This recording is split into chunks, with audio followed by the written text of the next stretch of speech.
Bem-vindo, meu amigo ou minha amiga. Se inscreva neste canal se você curte esses relatos e comenta aí de qual cidade você me assiste. O silêncio aqui tem cheiro de terra seca e capim queimado. Acordo todo dia antes do sol nascer, quando o céu ainda está roxo e as estrelas teimam em não sumir. Essa casa de madeira range sozinha no meio da fazenda, como se conversasse comigo nas madrugadas sem sono. Faz 4 anos, 2 meses e 17 dias que o Toninho se foi. Eu sei, porque conto. Porque os dias viraram uma coisa só, um peso que arrasto desde que abri os olhos até a hora que fecho de novo. Meu nome é Joana Aparecida da Silva. Tenho 52 anos, mas quando olho no espelho quebrado do banheiro, vejo uma mulher de 80. As mãos calejadas de tanto pegar enxada, lavar roupa no tanque, carregar balde. O rosto marcado pelo sol de Goiás, aquele sol que não perdoa, que queima a pele e seca a alma. E o coração... Bem, o coração parou de sentir no dia que enterrei meu marido debaixo do pé de pequi que ele mesmo plantou. A rotina é sempre igual, como reza que a gente repete sem pensar. Acordo, acendo o fogão a lenha, esquento o café preto e amargo. Jogo milho para os frangos, tiro água do poço, varro a poeira vermelha que entra por todo o canto dessa casa velha. À tarde, quando o calor aperta demais, sento na varanda de madeira e fico olhando a estrada de terra que corta a propriedade. Uma estrada quase morta. Passa um carro, talvez 2, por semana. O resto é só vento, poeira e aquele silêncio que pesa nos ombros. Aprendi a sobreviver sozinha. Não por escolha, mas porque não tinha outro jeito. O Toninho era tudo para mim. 30 anos casados. Quando ele morreu do coração, de repente caído no meio da roça, levou junto a parte de mim que sabia sorrir. Os vizinhos mais próximos moram a 3 quilômetros daqui. Seu Geraldo e Dona Lourdes. Eles passam de vez em quando, trazem umas coisas, perguntam se está tudo bem. Eu digo que sim, sempre digo que sim. Porque o que eu vou falar? Que acordo no meio da noite chamando pelo Toninho? Que tem dia que esqueço de comer porque não vejo sentido? Que às vezes fico horas olhando para o nada, só existindo? Era março, o mês mais quente, o mês que eu mais odiava. Até aquela terça-feira. Eu tinha acabado de jogar o resto da água suja do tanque quando ouvi. Um choro, fraco, abafado, como se viesse de longe, mas ao mesmo tempo perto demais. Parei com o balde na mão. Escutei de novo. Não era gato, não era passarinho. Era choro de gente, choro de criança. Larguei tudo e caminhei até o portão de madeira na entrada da propriedade. O sol já estava alto, queimando. A poeira da estrada subia com o vento quente. E foi quando eu vi uma menina, sentada no chão de terra, encostada no mourão da cerca velha, os pés descalços e inchados, cobertos de poeira vermelha e cortes.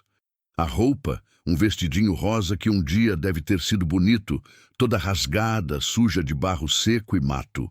O cabelo preto embaraçado caía sobre o rosto magro, marcado de lágrimas e terra. Ela me olhou, e aqueles olhos... Deus do céu, aqueles olhos fundos, assustados, vazios de tanta dor, de tanto abandono, me atravessaram como faca. Por um momento fiquei parada. Meu corpo inteiro gritava para voltar, para fechar a porta, para não me envolver. Você já sofreu demais, Joana. Você não aguenta mais nada. A voz do medo era alta, mas aqueles olhos continuavam me olhando. Moça! A voz da menina saiu rouca, quebrada, quase sumindo no vento. A senhora tem água? Meu peito apertou. As pernas tremeram e de repente eu vi o Toninho. Vi ele olhando para mim daquele jeito que ele tinha, aquele jeito que dizia: Joana, você tem o coração maior que o medo. Abri o portão. Vem, filha, falei, e a minha própria voz me assustou. Fazia tanto tempo que eu não chamava ninguém de filha. A menina hesitou. Olhou para trás, para a estrada vazia que se perdia no horizonte de terra e mato seco, como se esperasse alguém que nunca ia chegar. Depois olhou de novo para mim e devagar, muito devagar, aceitou minha mão. A pele dela queimava, febre alta. Peguei ela no colo, tão leve, tão pequena, e levei para dentro de casa. Dentro da casa, sentei ela na cadeira da cozinha. Peguei a caneca de alumínio, enchi de água fresca do filtro. Bebe devagar, avisei. Ela bebeu desesperada, como quem estava morrendo de sede. A água escorreu pelo canto da boca. Quando acabou, pegou a caneca com as 2 mãozinhas e pediu mais. Dei mais 2 vezes. Depois molhei um pano limpo e comecei a limpar o rosto dela. Tirei a terra, o suor seco, as lágrimas antigas. Debaixo de tanta sujeira, apareceu uma menina bonita. Olhos grandes, cílios longos, boca pequena. Não devia ter mais que 6, 7 anos. Como você se chama? Perguntei, passando o pano nos braços arranhados dela. Maria, ela respondeu baixinho. Maria o quê? Só Maria, engoli seco. E sua mãe, Maria? Cadê ela? A menina baixou a cabeça. Os ombrinhos estreitos tremeram. Lágrimas novas começaram a cair. Ela disse que ia voltar. Deixou eu ali na beira da estrada e mandou eu esperar. Disse que ia só ali na cidade e voltava logo. A voz dela quebrou no fim. Quando isso, filha? Ontem, acho que foi ontem de manhã. Meu Deus, mais de um dia, aquela criança tinha ficado abandonada na beira da estrada, sozinha, com fome, com sede, esperando uma mãe que não voltou. Senti raiva, senti tristeza, senti tanta coisa que não cabia no peito. Peguei o telefone velho para ligar para o posto de saúde da vila. Coloquei no ouvido. Linha muda. Silêncio. A chuva da noite anterior tinha derrubado o poste de novo. Sem telefone, sem comunicação. Foi nesse momento que o céu mudou. Olhei pela janela. Nuvens escuras, chegando rápido, engolindo o azul. O vento começou a soprar forte, levantando folha seca, fechando porta. Em segundos, trovões ribombaram alto, fazendo a casa inteira tremer. Maria se encolheu na cadeira, os olhos arregalados de medo. Vem, peguei ela no colo de novo. A chuva começou, não aquela chuva normal. Foi um temporal violento, daqueles que enchem rio, derruba árvore, corta estrada. A água batia nas telhas com força de tambor. O vento uivava pelas frestas. Raios clareavam tudo por segundos. Levei Maria para o meu quarto. Deitei ela na minha cama, embrulhei num cobertor velho mais limpo. A febre dela estava pior. A testa queimava. Ela tremia debaixo do cobertor. Sentei na beira da cama, segurando a mão pequena e quente dela. Eu sabia o que aquela tempestade significava. A estrada ia virar lamaçal. Ninguém ia conseguir subir até aqui. Nem o carro de seu Geraldo, nem a moto do enfermeiro da vila. Estávamos ilhadas, sozinhas, só nós duas. Uma criança doente e febril. E eu... Tia, Maria murmurou, os olhos se fechando. Não me deixa... Apertei a mão dela mais forte. Eu não vou te deixar. Pode dormir. A tempestade durou a noite toda. E eu fiquei ali, acordada, vigiando cada respiração daquela menina que o destino tinha colocado no meu portão. A febre piorou na madrugada. Maria começou a delirar. Chamava pela mãe com uma voz fina e desesperada. Falava coisas soltas. Não me deixa. Eu fui boa. Volta para mim. Chorava dormindo. Se debatia.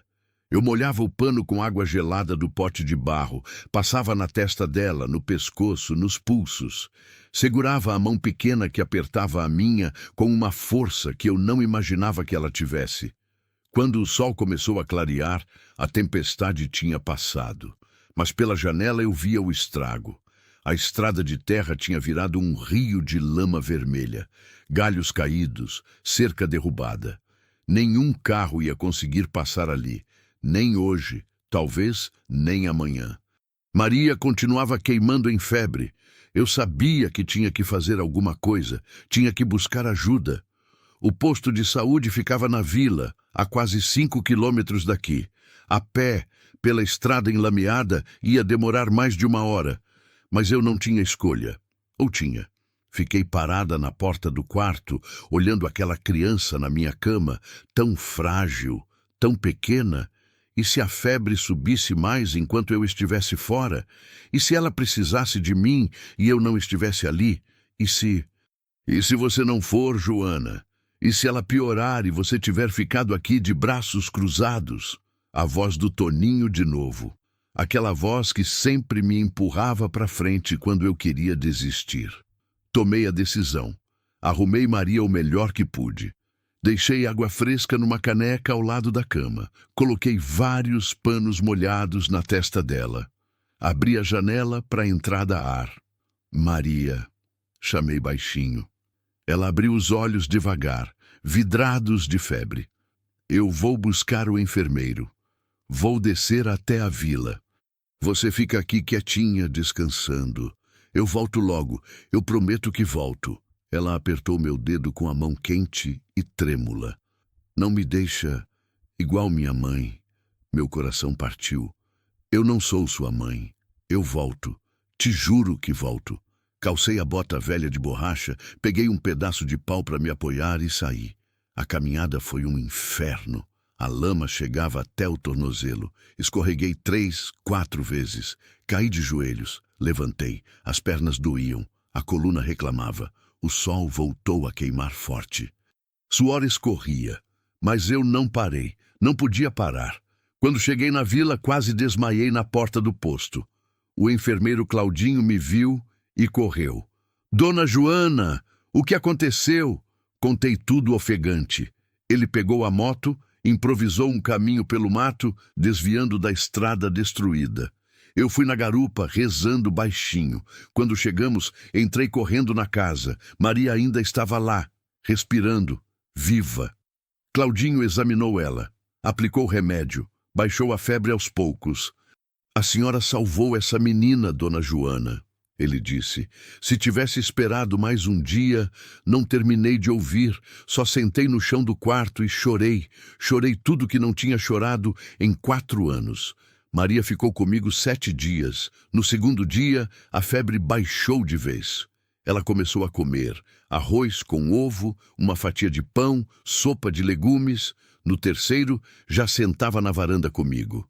No quarto, ajudou a jogar milho para os frangos. No quinto, sorriu pela primeira vez. A assistente social da vila veio no 6º dia. Uma mulher jovem, de óculos, com uma pasta cheia de papéis. Fez perguntas, anotou tudo. Explicou que a mãe de Maria não tinha aparecido, que ninguém tinha reclamado a menina, que ela seria encaminhada para o abrigo na cidade grande. Maria ouviu tudo calada, apertando minha mão. Naquela noite, ficamos sentadas na varanda olhando as estrelas. O céu limpo, cheio de pontos brilhantes. O silêncio era diferente agora.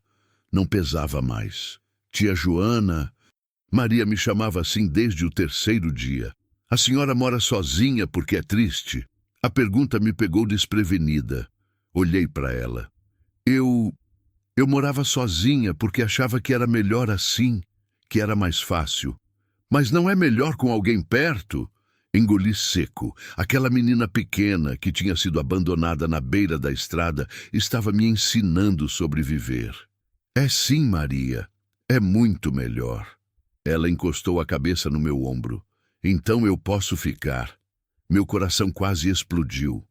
No dia seguinte, quando a assistente social voltou, fiz algo que nem eu mesma esperava. Eu quero ficar com ela. Quero ser família de acolhimento. Quero cuidar dela. A mulher piscou surpresa, ajeitou os óculos. A senhora tem certeza, Dona Joana? É um processo longo, tem visitas, tem papelada, tem entrevistas. Eu tenho certeza. Maria me abraçou tão forte que doeu nas costelas. Mas era uma dor boa. A dor de sentir.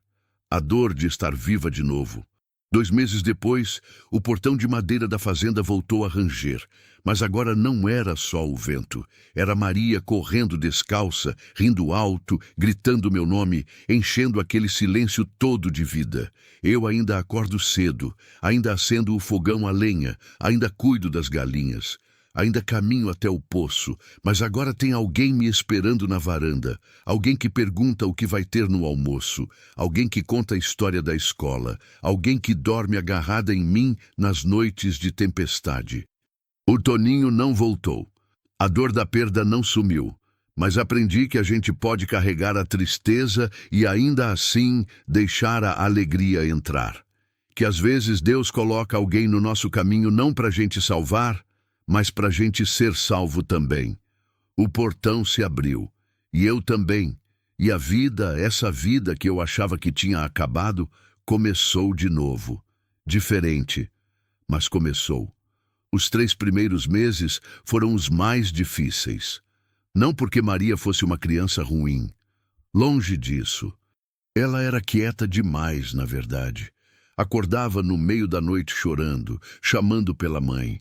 Tinha pesadelos toda semana.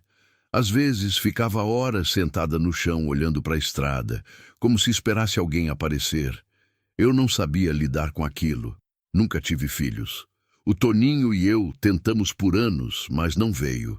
Aprendi a aceitar, a carregar aquele vazio quieto.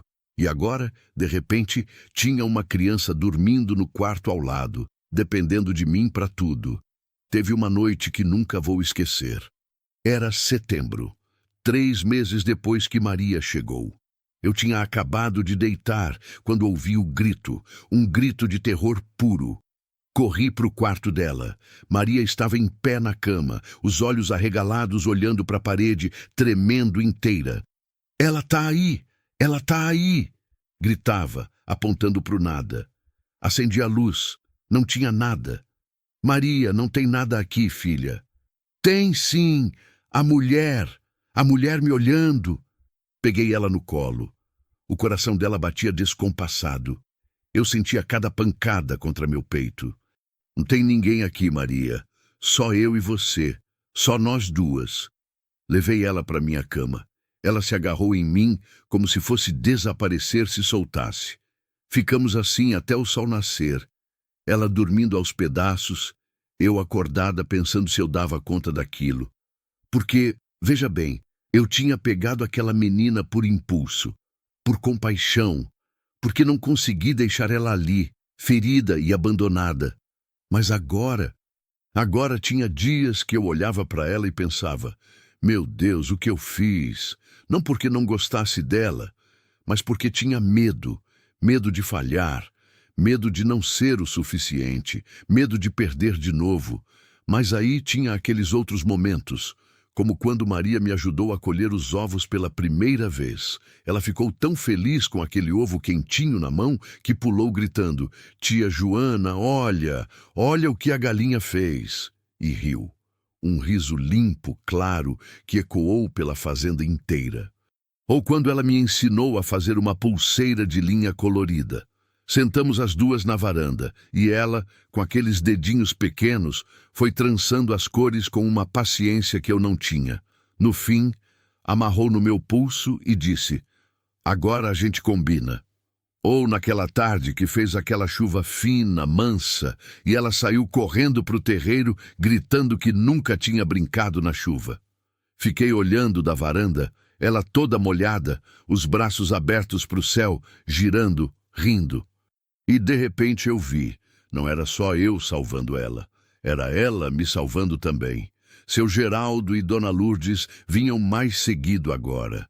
Traziam roupa que não serviam mais nos netos, um sapato aqui, um caderno ali.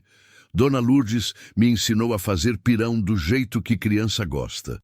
Seu Geraldo consertou a cerca que tinha caído e construiu um balanço embaixo do pé de manga para Maria. "Essa menina trouxe vida para esse lugar, Joana," ele disse, enxugando o suor da testa. "Você tá diferente também." Eu não respondi. Mas era verdade. A assistente social aparecia todo mês. Flávia, esse era o nome dela. Uma moça nova, Não devia ter 30 anos, sempre com aquela pasta debaixo do braço e um jeito sério de quem leva o trabalho a sério. Ela olhava tudo, a casa, a comida, o quarto de Maria, fazia perguntas. A menina está comendo bem? Está dormindo a noite toda? Tem ido à escola? Tem feito amizades? No começo, aquilo me irritava, me sentia vigiada, julgada. Mas com o tempo entendi.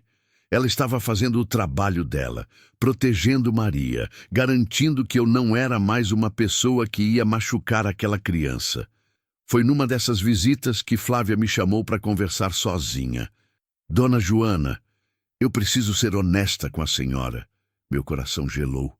O processo de adoção é longo. Pode demorar 1, 2 anos.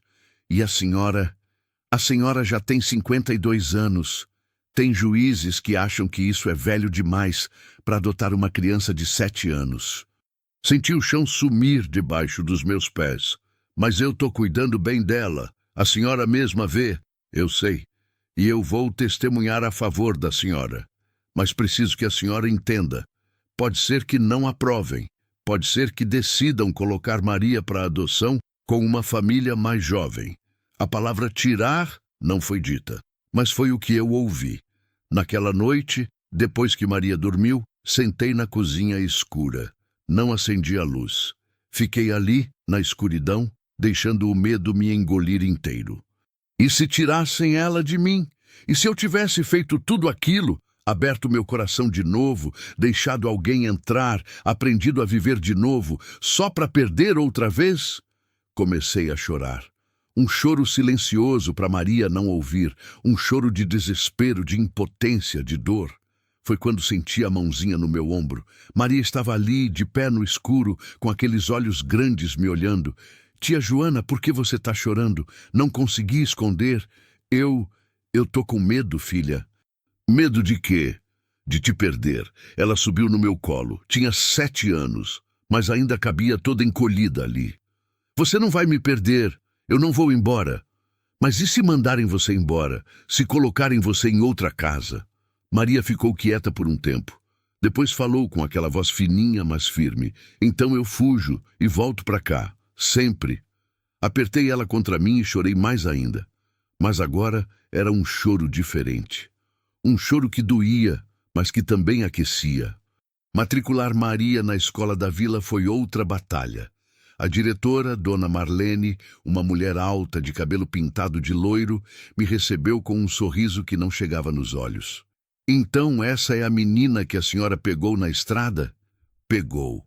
Como se Maria fosse um cachorro abandonado. Ela se chama Maria, e eu não peguei. Eu acolhi. Sim, claro. Dona Marlene folheou uns papéis. O problema é que a menina não tem histórico escolar. Não sabemos nem se ela sabe ler. Então ensina. Não é para isso que serve escola? O sorriso ficou mais fino. A senhora precisa entender, Dona Joana, que essa escola tem um certo padrão.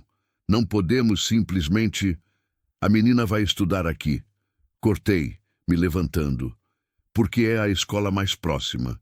E porque ela tem direito. Se a senhora tiver algum problema com isso, eu vou na Secretaria de Educação. Dona Marlene respirou fundo. Assinou os papéis. Os primeiros dias de Maria na escola foram horríveis. Ela voltava chorando. As crianças riam dela porque não sabia ler direito. Chamavam ela de menina do lixo, porque alguém tinha espalhado a história de como eu tinha encontrado ela. Teve um dia que ela chegou em casa com o joelho ralado e a roupa rasgada. O que aconteceu? Nada. Maria. Eu caí, mas eu vi a marca roxa no braço. Alguém tinha empurrado ela. Fui na escola no dia seguinte. Falei com a professora, uma moça jovem chamada Karina, que parecia ser a única pessoa decente naquele lugar. Eu sei, Dona Joana, ela disse, parecendo cansada. Já conversei com as crianças, mas sabe como é? Os pais falam em casa, as crianças repetem aqui. E o que os pais falam? Karina hesitou. Que a senhora devia ter deixado a menina ir pro abrigo. Que a senhora é velha demais. que está fazendo isso por interesse, sei lá, para receber alguma ajuda do governo. Senti o sangue ferver. Eu não recebo nada. Zero. Tudo que eu dou para Maria sai do meu suor. E se esses pais têm tanto para falar, por que nenhum deles parou para ajudar uma criança abandonada na estrada? Karina baixou os olhos. A senhora tem razão. Desculpa. Maria ficou mais calada depois disso. Fazia o dever, ia para a escola, voltava. Mas não falava mais sobre os colegas, não contava histórias. Fechou de novo. Foi seu Geraldo quem me deu a ideia. Por que você não ensina a menina a ler em casa, Joana? Você sabe ler, sabe escrever, compra uns livrinhos, senta com ela todo dia.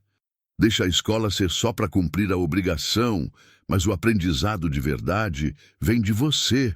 E foi o que eu fiz.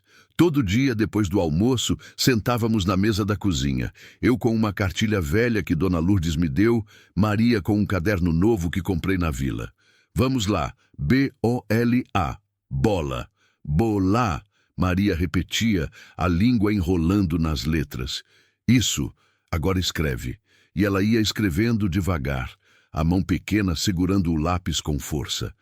Quando acertava uma palavra inteira, pulava da cadeira comemorando. Em 3 meses, Maria já lia frases sozinha. Em 6 meses, lia livrinhos inteiros. A professora Karina ficou impressionada. Dona Joana, a senhora devia dar aula. Eu ri. Eu só estou ensinando minha filha. Minha filha.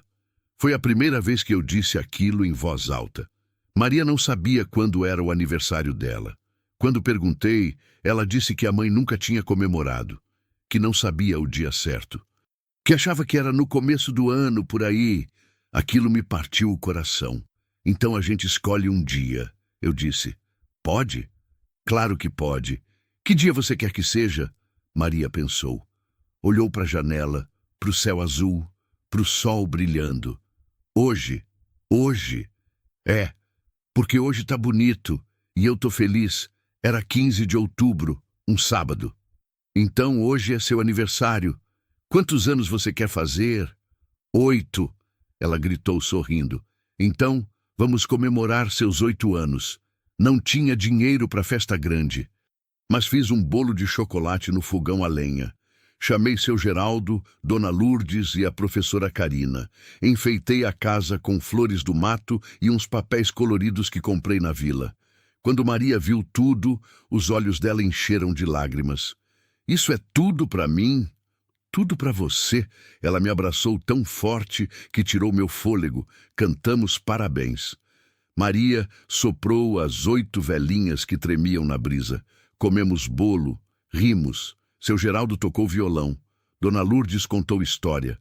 A professora Karina trouxe um livro de presente. E pela primeira vez em 4 anos, senti aquela casa cheia de vida de verdade. À noite, quando todos foram embora e Maria estava deitada, fui dar boa noite. Tia Joana? Oi, filha. Esse foi o melhor dia da minha vida. Beijei a testa dela. O meu também. Dezembro trouxe as chuvas pesadas. Não era temporal como aquele do dia que Maria chegou. Era uma chuva constante, dia após dia, transformando tudo em lama.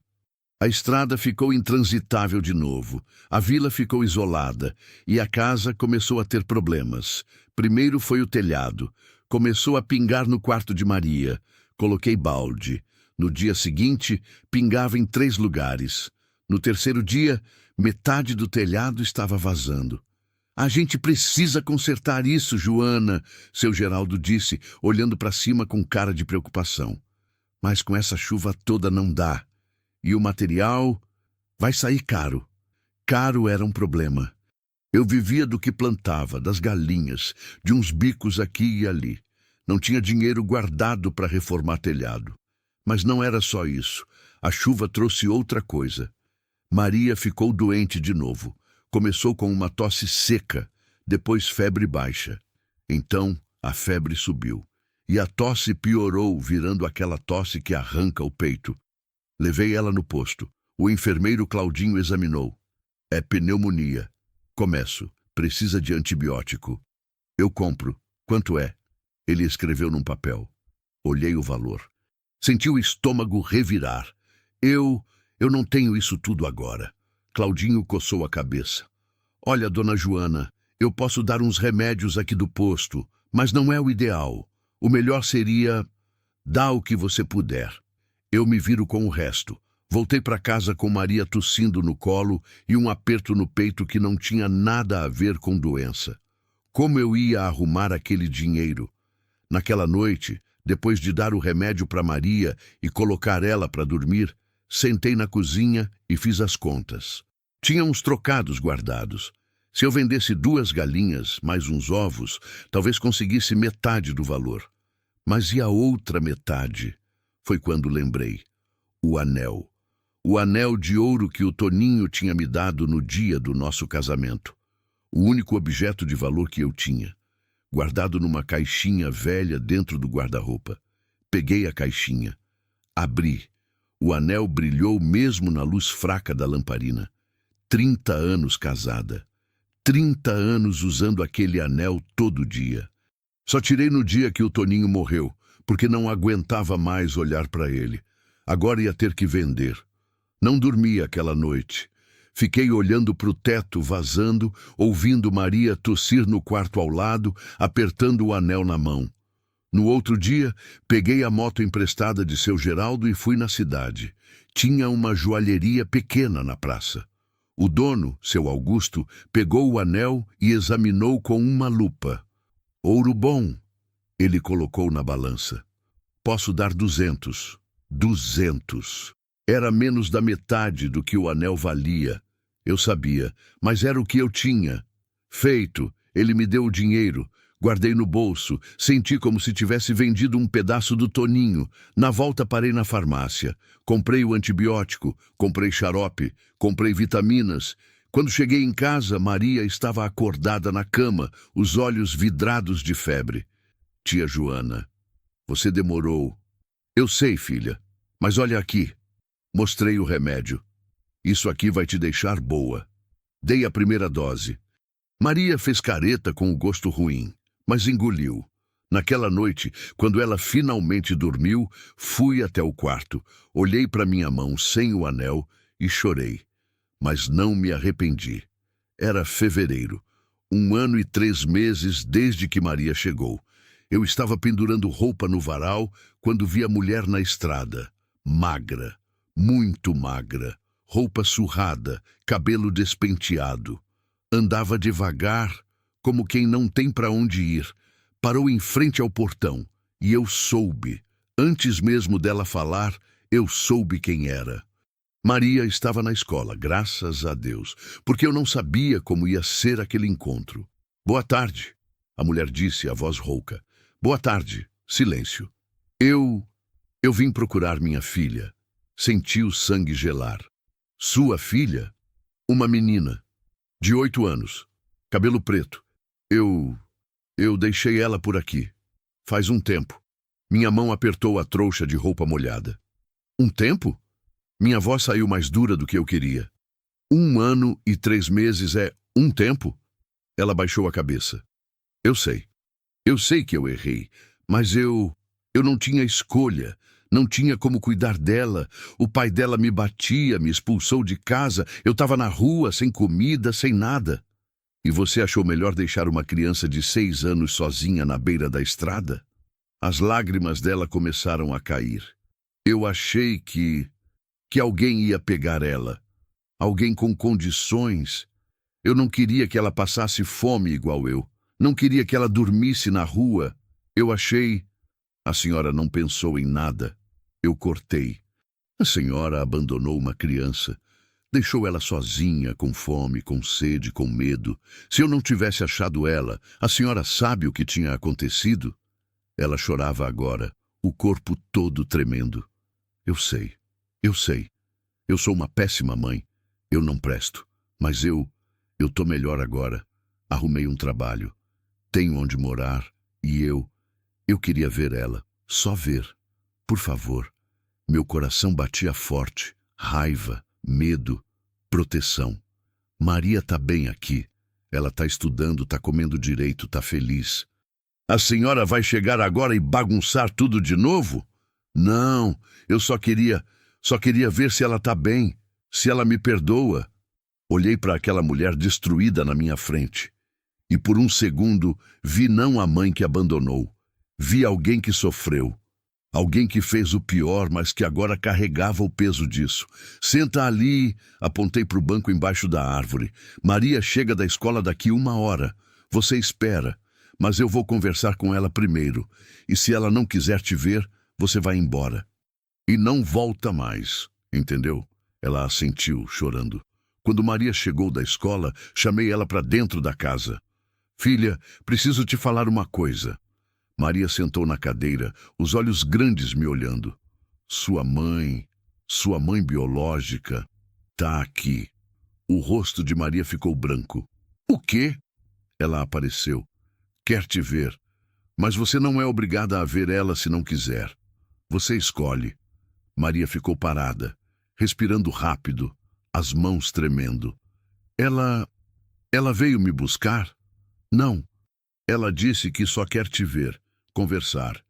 E se ela quiser me levar embora? Segurei as mãos de Maria. Ninguém vai te levar daqui se você não quiser.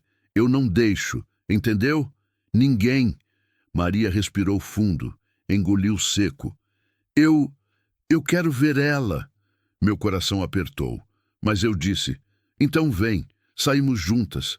A mãe de Maria estava ainda sentada debaixo da árvore, mexendo nas mãos nervosa. Quando viu Maria, se levantou de um pulo. Maria! Maria parou. Ficou parada me segurando na mão. As duas se olharam, silêncio pesado. Você cresceu, a mãe disse, a voz quebrada. Maria não respondeu. Eu sei que você deve me odiar. E você tem razão. Eu fiz a pior coisa que uma mãe pode fazer. Mas eu precisava saber se você estava bem. Eu tô bem, Maria respondeu baixinho. Você é feliz aqui? Maria olhou para mim, depois de volta para a mãe. Sou. A mãe chorou. Então tá bom. É só isso que eu queria saber. Ela começou a se virar para ir embora. E foi nessa hora que Maria soltou minha mão. Espera. A mãe parou. Maria caminhou até ela, devagar, parou na frente. Você me deixou porque não conseguia cuidar de mim? Sim. Não porque eu era ruim? Não, nunca. Você nunca foi ruim.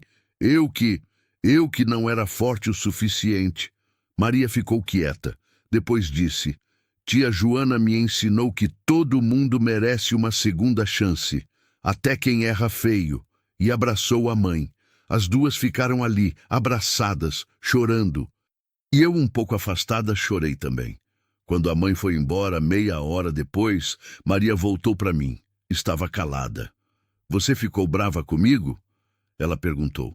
Por quê? Por eu ter abraçado ela. Ajoelhei na frente dela. Nunca, Maria. Você tem o coração grande, e isso é uma coisa linda. Ela me abraçou. Mas eu não quero ir embora daqui. Eu quero ficar com você. Você vai ficar comigo. Para sempre, se você quiser. Eu quero. A notícia chegou numa manhã de abril. 2 anos e 1 mês depois que Maria tinha chegado. Flávia, a assistente social, apareceu no portão com um sorriso enorme no rosto. Dona Joana! Dona Joana! Saí correndo da cozinha. O que foi? Aconteceu alguma coisa? Aconteceu sim. Ela me mostrou um papel. Saiu a decisão judicial. A senhora foi aprovada como mãe adotiva. Maria é oficialmente sua filha. O mundo parou. O quê? A adoção foi aprovada. Maria agora tem seu sobrenome. É Maria Aparecida da Silva. Minhas pernas falharam. Sentei no chão do terreiro. Comecei a chorar. Flávia se ajoelhou do meu lado. Dona Joana, a senhora não está feliz? Feliz? Olhei para ela com os olhos cheios de lágrimas. Eu nunca fui tão feliz na minha vida inteira. Maria chegou correndo da casa. Tinha ouvido tudo. Tia Joana, é verdade. Eu vou ser sua filha de verdade. Peguei ela no colo, mesmo ela já sendo grande demais para isso.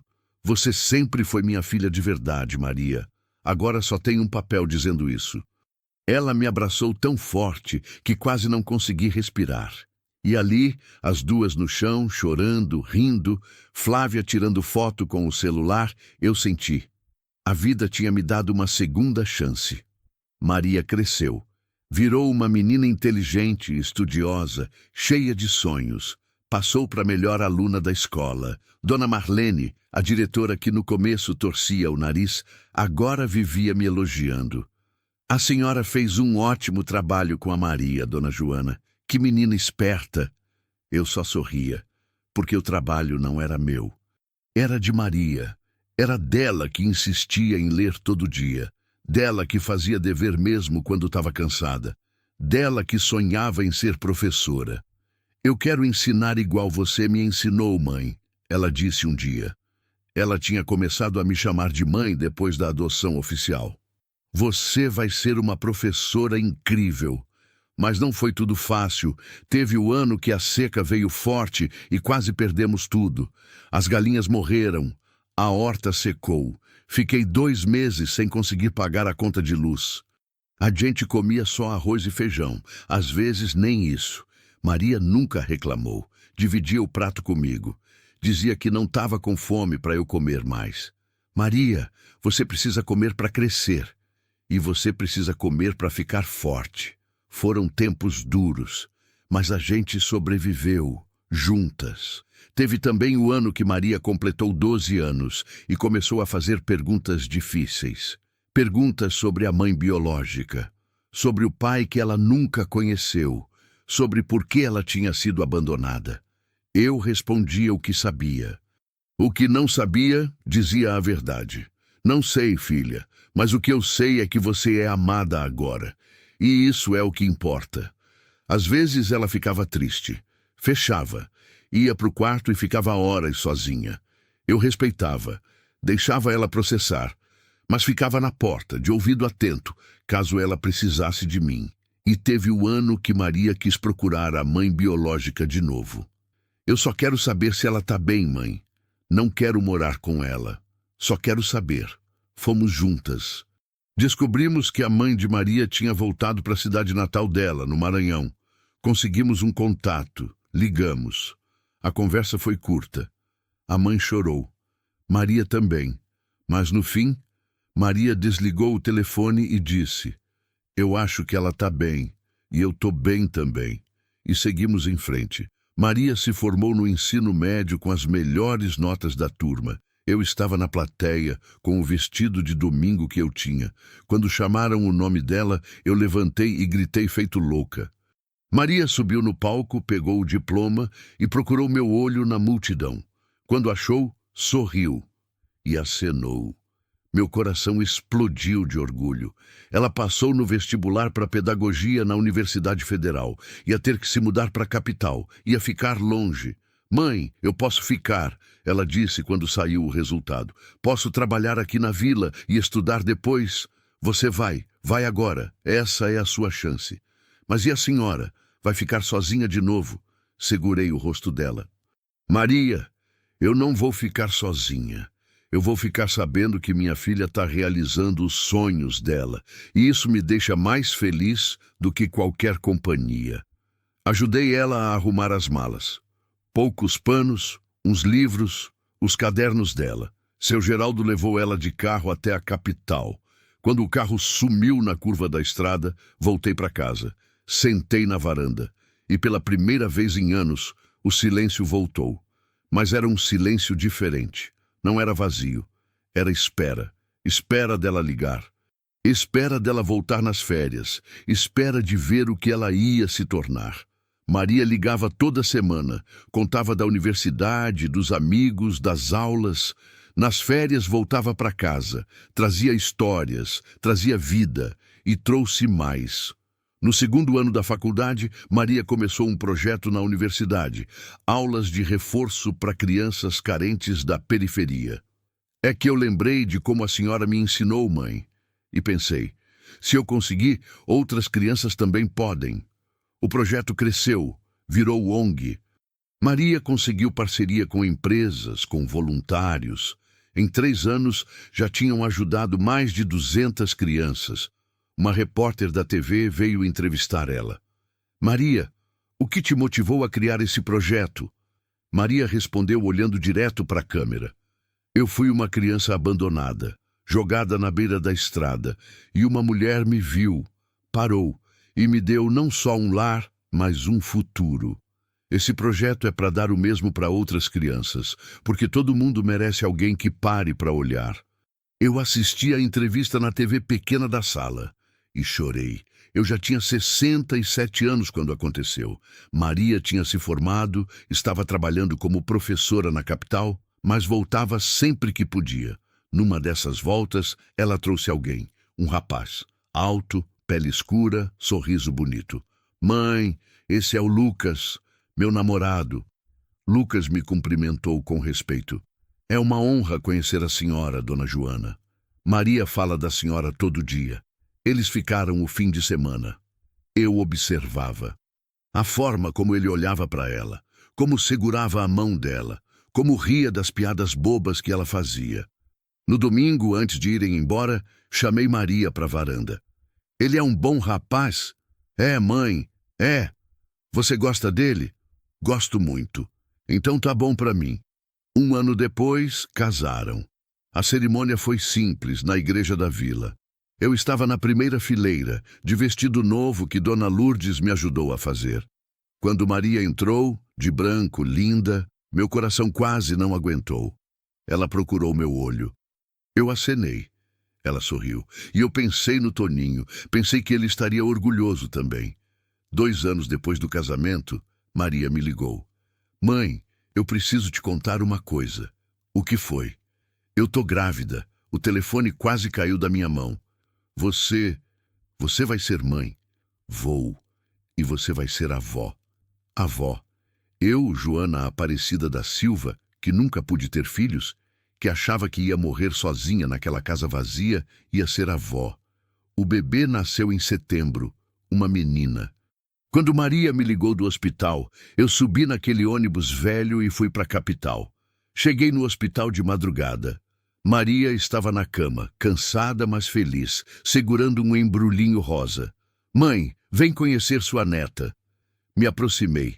Olhei para aquela criancinha minúscula, de olhos fechados, mãozinhas pequenas. Como vai se chamar? Maria olhou para mim. Joana, igual você. Chorei. Segurei aquela bebezinha no colo e chorei. Oi, Joaninha, sussurrei. Sua avó aqui já te ama mais do que tudo nesse mundo. Voltei para a fazenda diferente. A casa não era mais um lugar de espera, era um lugar de vida. Maria vinha com o bebê todo mês. Ficavam uns dias. A casa enchia de choro de bebê, de risada, de bagunça. E eu amava cada segundo. Joana, a pequena Joana, crescia rápido. No primeiro ano dela, eu estava lá em todos os momentos importantes. Primeiro sorriso, primeiro dente, primeiros passos. Quando ela começou a falar, uma das primeiras palavras foi vó. Vó, vó! Ela gritava quando me via, correndo com as perninhas desengonçadas. Meu coração derretia toda vez. Foi numa dessas visitas, quando pequena Joana já tinha 3 anos, que aconteceu. Estávamos as 3 na varanda. Eu, Maria e a neta. Pequena Joana brincava com uns gravetos. Maria olhava para ela com aquele olhar de mãe, aquele olhar que protege e ama ao mesmo tempo. Mãe, Maria disse de repente. Obrigada. Ah, não, por quê? Por tudo. Por ter me pego naquele dia. Por não ter desistido de mim. Por ter me dado uma família. Por ter me ensinado o que é amor de verdade. Segurei a mão dela. Eu que agradeço, Maria. Você salvou minha vida também. Quando achei você, eu estava só existindo, mas você me ensinou a viver de novo.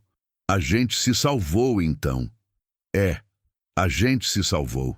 Pequena Joana largou os gravetos e veio correndo. Vó, mãe, vem brincar. As 3 descemos pro terreiro. Brincamos de pega-pega. Rimos alto. A tarde caiu, linda, dourada, e naquele momento eu olhei em volta. A casa que tinha sido tão vazia agora transbordava de amor.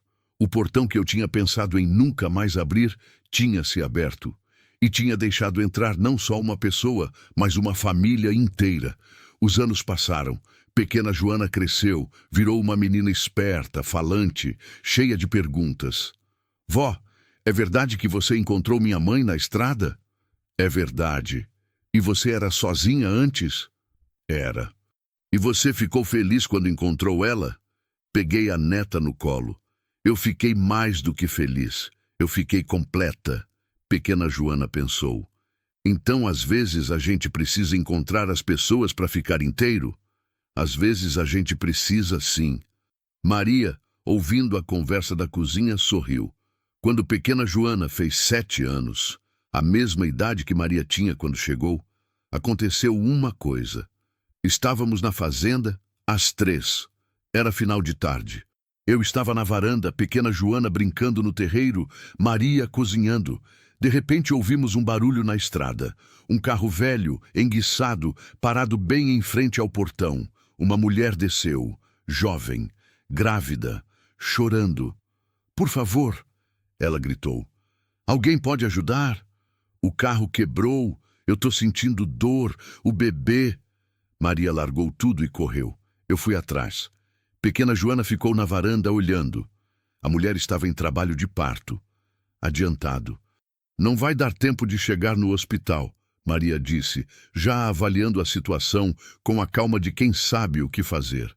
Então a gente faz o parto aqui, eu disse. E fizemos. Ali, naquela casa que tinha visto tanta coisa, nasceu mais uma vida. Um menino. Chorando alto, saudável. A mãe chorava também, mas de alívio. Obrigada, obrigada. Se vocês não tivessem ajudado. A gente sempre ajuda, Maria disse, embrulhando o bebê num pano limpo. Depois, quando a ambulância finalmente chegou e levou mãe e bebê para o hospital, ficamos as 3 na varanda. Pequena Joana perguntou, Vó, a gente sempre vai ajudar as pessoas que aparecem aqui? Olhei para ela, depois para Maria, e respondi, sempre, minha filha, porque foi alguém parando para ajudar que fez essa família existir. E a gente nunca esquece disso. Pequena Joana assentiu, séria. Então, quando eu crescer, eu também vou ajudar as pessoas. Maria a pegou no colo. Você vai, meu amor. E vai fazer o mundo melhor igual sua avó fez. Eu tenho 73 anos. Meu corpo dói. As pernas não são mais as mesmas. A coluna reclama. Mas meu coração tá cheio. Maria agora dirige uma escola na capital, uma escola para crianças em situação de vulnerabilidade. Ela conseguiu, transformou aquele projeto pequeno numa coisa grande, importante. Pequena Joana tem 10 anos, inteligente, bondosa, cheia de vida. Vem me visitar todo mês. Sempre traz desenhos, histórias da escola, abraços apertados. A fazenda continua aqui. Mais velha, mais cansada, mas ainda de pé. Hoje de manhã, acordei cedo como sempre. Fiz café. Joguei milho para os frangos. Só 3 agora. As outras morreram de velhice. Caminhei até o portão. Aquele mesmo portão onde tudo começou. Encostei nele. Olhei para a estrada vazia e pensei em tudo. No Toninho. Na solidão. No dia que Maria apareceu. Nas dificuldades. Nas vitórias, no amor que cresceu. Ah, Toninho, falei pro vento, eu consegui, eu vivi, eu não desisti, e juro que senti ele ali, senti a presença dele me envolvendo. Eu sempre soube, Joana, você sempre foi mais forte do que pensava. Voltei para casa sorrindo. À tarde, Maria ligou. Mãe, a gente vai aí no fim de semana. Vem, a casa é de vocês. A gente te ama. Eu também amo vocês, mais do que tudo. Desliguei o telefone, sentei na varanda, o sol começando a descer, o céu ficando rosa, laranja, roxo. E pensei, que sorte a minha, que sorte imensa de ter parado, de ter aberto aquele portão, de ter deixado o amor entrar. Porque no final das contas, a gente não salva ninguém sozinho, a gente se salva junto. Foi num outubro, quase 2 anos depois da adoção oficial. Eu estava na roça, arrancando mandioca debaixo do sol forte, quando senti uma tontura. O mundo girando, as pernas falhando. Caí. Não desmaiei, mas fiquei ali, sentada no chão vermelho, sem força para levantar. O coração batendo descompassado, a vista escurecendo nas bordas. Levanta, Joana, é só cansaço. Você já passou por pior. Mas quando tentei me erguer, as pernas não obedeceram. Era como se tivessem virado água. Fiquei ali não sei quanto tempo, 10 minutos, meia hora. O sol queimando a pele, a boca seca, o medo crescendo no peito. Foi Maria quem me achou. Ela tinha voltado da escola mais cedo. A professora tinha faltado. Chegou em casa, me procurou, não me encontrou. Veio até a roça. Mãe! O grito dela rasgou o silêncio. Mãe, o que aconteceu? Correu até mim, ajoelhou no chão. Eu só tive uma tontura, filha. Já passa. Você tá gelada e tremendo. O desespero na voz dela me assustou mais do que a tontura. Calma, Maria. Me ajuda a levantar que eu... Não, você não vai levantar agora. Ela tinha 9 anos, mas a voz saiu firme, decidida. Você fica aqui. Eu vou buscar ajuda.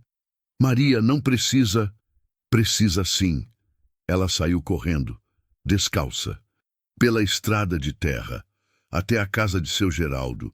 Fiquei ali sozinha, ouvindo só o vento e o canto dos grilos começando. Pensei no Toninho. Pensei que talvez fosse minha hora também. Não agora. Não ainda. Maria ainda precisa de mim. Mas será que precisava? Ou será que eu é que precisava dela? Seu Geraldo chegou num caminhão barulhento, Maria na carona, os olhos vermelhos de tanto chorar. Ele me pegou no colo, eu tão leve de tanto trabalho e pouca comida, e me botou na caçamba. Vamos pro posto, Joana, você precisa ser examinada. Maria subiu comigo na caçamba. Segurou minha mão o caminho todo. Não soltou nem um segundo. No posto, o enfermeiro Claudinho mediu minha pressão. Tá muito baixa, dona Joana. A senhora tá se alimentando direito? Menti que sim, mas Maria falou. Não tá, não. Ela sempre dá a melhor parte da comida para mim. Sempre diz que não tá com fome. Mas eu sei que ela mente. Claudinho me olhou sério. Dona Joana, a senhora não pode continuar assim. Seu corpo não aguenta. A senhora precisa comer, descansar, cuidar da saúde. Eu cuido da saúde. Não cuida não, Maria interrompeu, e tinha raiva na voz dela agora. Você cuida de mim, cuida da casa, cuida de tudo, mas não cuida de você. As lágrimas dela começaram a cair. E se você tivesse morrido lá na roça? E se eu não tivesse achado você? E se... A voz quebrou. Eu não quero te perder, mãe. Não quero ficar sozinha de novo. Meu coração partiu. Puxei ela para um abraço apertado. Você não vai me perder, não vai. Então você promete que vai cuidar melhor de você? Olhei para aquela menina de 9 anos, me cobrando, me protegendo, me amando, com uma intensidade que eu não merecia. Eu prometo. Claudinho me deu vitaminas, me mandou comer carne pelo menos 2 vezes na semana, descansar mais, pegar menos peso. Quando voltamos para casa, seu Geraldo nos levou. Maria não me largou nem um segundo. Você vai para a cama, agora. Maria, eu preciso fazer a janta. Eu faço. Você me ensinou, lembra? Eu sei fazer arroz e ovo. Mas filha, mãe, ela me olhou nos olhos. Você sempre cuida de mim. Agora é minha vez de cuidar de você. E cuidou. Naquela noite, Maria fez arroz. Queimou um pouco embaixo, mas dava para comer. Fez ovo frito. Trouxe num prato para mim na cama. Come tudo, eu vou ficar olhando. Comi. Cada garfada engolida com dificuldade. Não por causa da comida, mas por causa do nó na garganta. Ver aquela criança cuidando de mim, com tanto zelo, tanta preocupação. Depois da janta, ela lavou a louça. Varreu a cozinha. Apagou as luzes. Veio para o meu quarto. Posso dormir aqui com você hoje? Claro, filha. Ela se deitou do meu lado. Ficamos as duas olhando para o teto de madeira velha. Mãe, A voz dela era um sussurro. Quando eu era pequena, antes de você me achar, eu tinha muito medo de noite. Ficava sozinha no escuro e achava que ninguém ligava se eu estava viva ou morta. Meu peito doeu, mas depois que você me pegou, eu nunca mais tive medo, porque eu sabia que você estava ali, que você ligava, que você ia cuidar de mim. Ela virou de lado, me olhando. Agora eu quero que você saiba. Eu ligo também. Muito. E eu vou cuidar de você igual você cuida de mim, porque a gente é família. E família cuida uma da outra. Sempre. As lágrimas desceram pela lateral do meu rosto, molhando o travesseiro. Eu sei, minha filha. Eu sei. Ela se aconchegou mais perto. Em segundos, dormiu. Eu fiquei acordada, pensando. Por tanto tempo depois que o Toninho morreu, eu achei que meu papel era só carregar. Carregar a dor, carregar o peso, carregar a vida sozinha. Nunca pensei que podia dividir, que podia deixar alguém me carregar também. Mas Maria tinha me mostrado. Amor não é só dar, é também receber, é deixar o outro cuidar, é aceitar a fraqueza, é entender que a gente não precisa ser forte sozinha o tempo todo. Na semana seguinte comecei a comer melhor. Maria me fiscalizava. Se eu deixava comida no prato, ela reclamava. Se eu pegava peso demais, ela tirava da minha mão. Eu faço. Você descansa. Aos poucos fui melhorando. A tontura não voltou. A força foi voltando. Mas algo tinha mudado entre nós. Não era mais só eu cuidando dela. Era nós duas cuidando uma da outra. Era parceria. Era família de verdade. Um mês depois, numa tarde de sábado, estávamos as duas na varanda. Eu estava melhor, mas ainda me cansava rápido. Maria tinha feito um desenho na escola e trouxe para me mostrar. Era um desenho simples, duas pessoas de mãos dadas, uma grande, uma pequena, e embaixo, escrito com letras tortas, eu e minha mãe, nós nos salvamos. Olhei para ela. Você acha que a gente se salvou? Maria assentiu. Acho. Você me salvou quando me achou. E eu te salvei quando você quase morreu na roça. Mas eu não ia morrer. Ia sim, o enfermeiro disse. Disse que se eu não tivesse te achado rápido, podia ter dado problema no coração. Não sabia disso. Claudinho não tinha me contado. Puxei Maria para um abraço. Então você me salvou mesmo. A gente se salva, mãe, todo dia, só de estar junto. E ela tinha razão, porque aquele dia na roça me ensinou algo que eu tinha esquecido. A gente não precisa ser forte o tempo todo. A gente não precisa carregar tudo sozinha. Às vezes, a maior força é deixar alguém nos segurar quando a gente está caindo. Maria me segurou e continuaria me segurando pelos anos que viriam, porque é isso que amor faz. Ele segura, ele sustenta, ele não deixa a gente cair, e mesmo quando a gente cai, ele levanta a gente de novo. Juntos, sempre juntos. Era dezembro. Quase Natal. Maria tinha 10 anos agora. Estava maior, mais esperta, mais confiante. Ia bem na escola. Tinha amigas. Ria alto. Parecia que aquela menina assustada que eu tinha encontrado no portão era só uma lembrança distante. Mas o passado nunca some completamente. Ele só fica quieto esperando. Foi numa quarta-feira à tarde. Eu estava na cozinha fazendo paçoca de amendoim quando ouvi o barulho. Um carro, parando em frente ao portão. Não era dia de visita da assistente social. Não era dia de ninguém. Olhei pela janela. Um carro preto. Vidros escuros. Um homem desceu.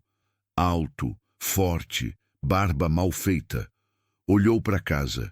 Acendeu um cigarro. Meu coração disparou. Tinha algo errado naquele homem. Algo no jeito que ele olhava. Como se estivesse procurando alguma coisa. Alguém. Maria estava no quintal, brincando com as galinhas. Eu saí devagar, fechando a porta da cozinha atrás de mim. Boa tarde, falei alto, já da varanda, sem chegar perto do portão. O homem olhou para mim. Deu um meio sorriso que não tinha nada de amigável. Boa tarde. A voz era grossa, arrastada. A senhora é Joana? Sou. Quem é o senhor? Meu nome é Reginaldo. Ele jogou o cigarro no chão, pisou em cima. Eu vim buscar minha filha. O mundo parou. Sua filha? É, a Maria. Eu sou o pai dela. Senti o sangue gelar nas veias. O senhor está enganado. Maria não tem pai. A mãe dela disse que o pai tinha ido embora, que... A mãe dela mente. Ele cuspiu as palavras. Eu sou o pai e vim buscar ela de volta. O senhor não pode simplesmente aparecer aqui e... Posso sim. Ela é minha filha, meu sangue, e eu tenho direito. As mãos tremeram. O peito apertou. O senhor tem algum documento? Alguma prova? Ele riu. Um riso seco, sem graça.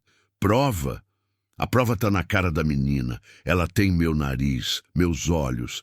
Mas se a senhora quer papel, eu trago. Só vim avisar. Eu vou buscar o que é meu. Maria não é sua. Ela foi abandonada. A senhora tem um processo de adoção aprovado. Adoção? Ele deu um passo para frente.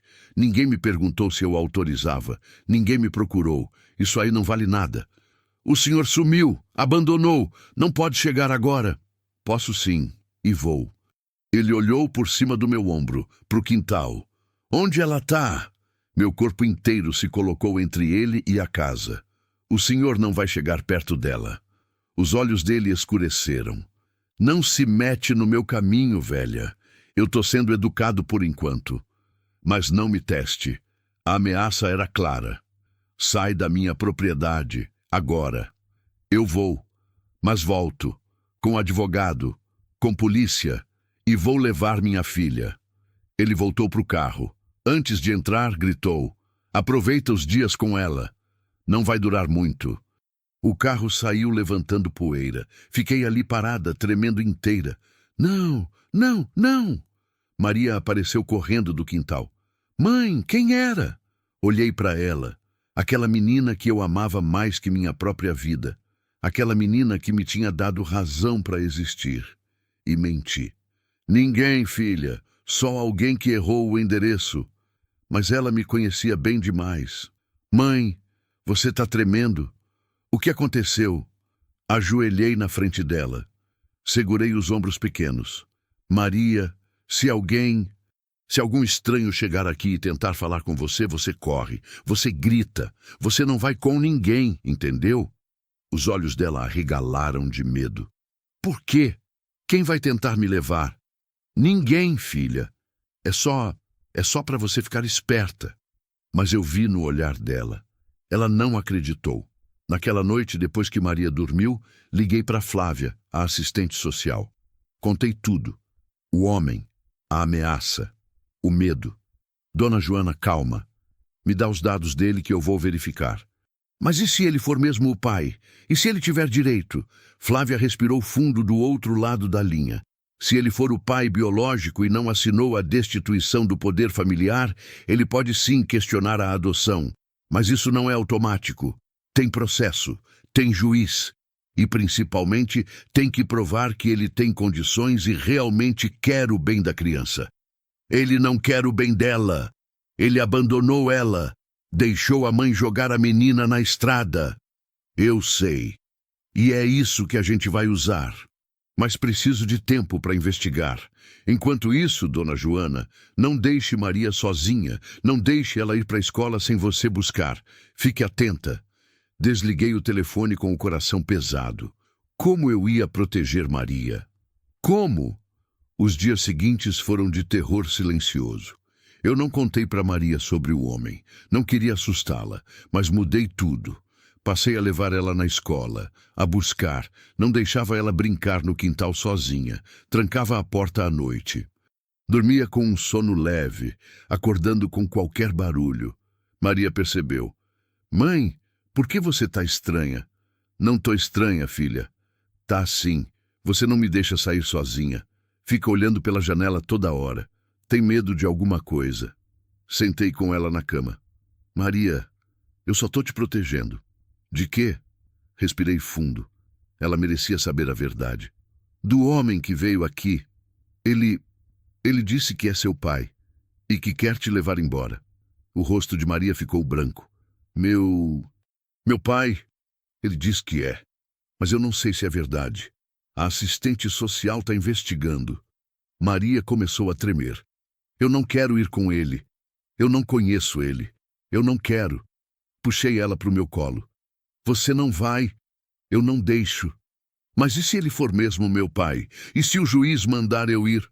Não vai mandar. Você foi abandonada. Eu te adotei legal. Ninguém vai te tirar de mim.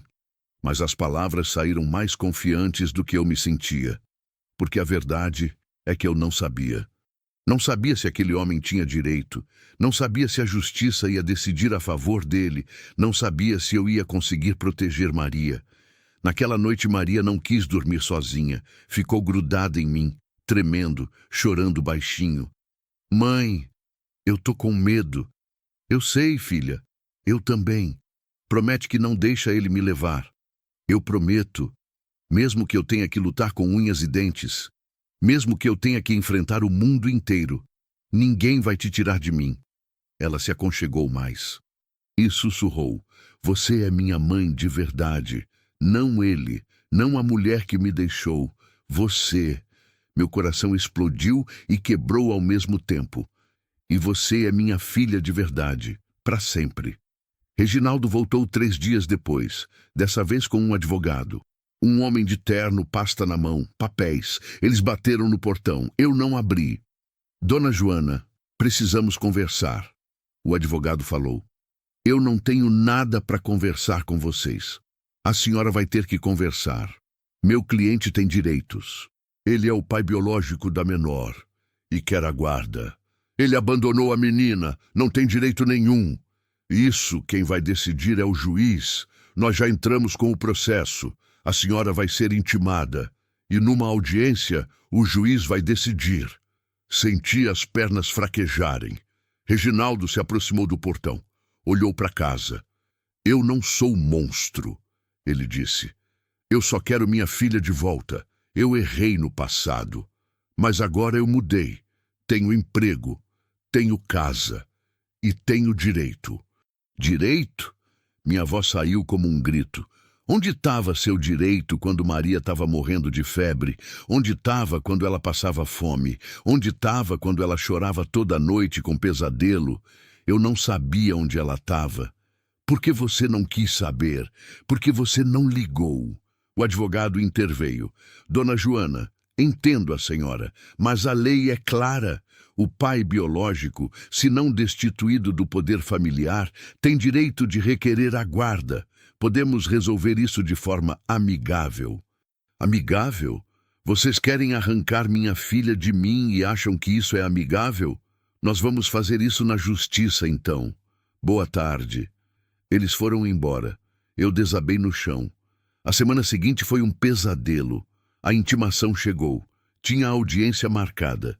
Eu precisava de advogado, mas não tinha dinheiro para pagar um. Foi a professora Karina quem me ajudou. Ela conhecia um advogado que fazia trabalho voluntário. Ele aceitou pegar meu caso, Dr. Hélio. Um homem de uns 50 anos, cabelo grisalho, óculos de grau grosso. Dona Joana, vou ser honesto. O caso é difícil. Se ele provar paternidade biológica e não houver destituição do poder familiar, ele tem uma chance real de conseguir ao menos a guarda compartilhada. Mas ele abandonou ela. Eu sei. E é isso que vamos argumentar. Vamos mostrar o abandono. Vamos mostrar que a senhora oferece o melhor para Maria. Mas preciso que a senhora entenda. Não é garantido. Saí do escritório dele mais assustada ainda. Contei para Maria. Ela precisava saber. Precisava estar preparada. Tem uma audiência. O juiz vai decidir. E se ele decidir que eu tenho que ir com aquele homem? Não vai decidir. Mas e se decidir? Olhei nos olhos dela. Então a gente luta mais. A gente apela. A gente faz o que for preciso.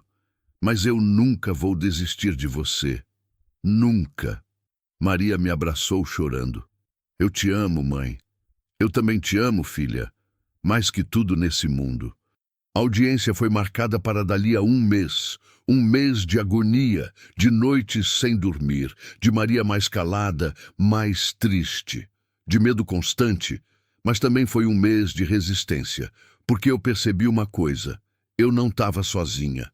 Seu Geraldo apareceu com um abaixo-assinado. Ele tinha passado de casa em casa, de comércio em comércio.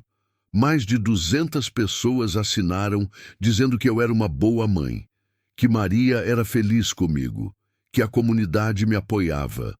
A professora Karina escreveu uma carta para o juiz, detalhando o desenvolvimento de Maria na escola, o quanto ela tinha evoluído, o quanto era amada e cuidada. O enfermeiro Claudinho forneceu todos os registros médicos, mostrando que eu sempre levava Maria nas consultas, que cuidava da saúde dela. Até Dona Marlene, a diretora metida, deu um depoimento favorável. A senhora transformou aquela menina, ela disse. Eu errei em julgar. Mas hoje eu vejo. Maria não teria futuro melhor do que com a senhora. E Flávia, a assistente social, fez um relatório completo, detalhando tudo. O resgate, o cuidado, o amor, a transformação. Dona Joana, ela me disse entregando uma cópia, esse relatório mostra a verdade. E a verdade é que a senhora não só salvou Maria, a senhora deu uma família para ela, deu um lar, deu amor. E isso não se apaga. Com cada apoio que chegava, meu coração se enchia um pouco mais de esperança. Talvez, só talvez, a gente conseguisse.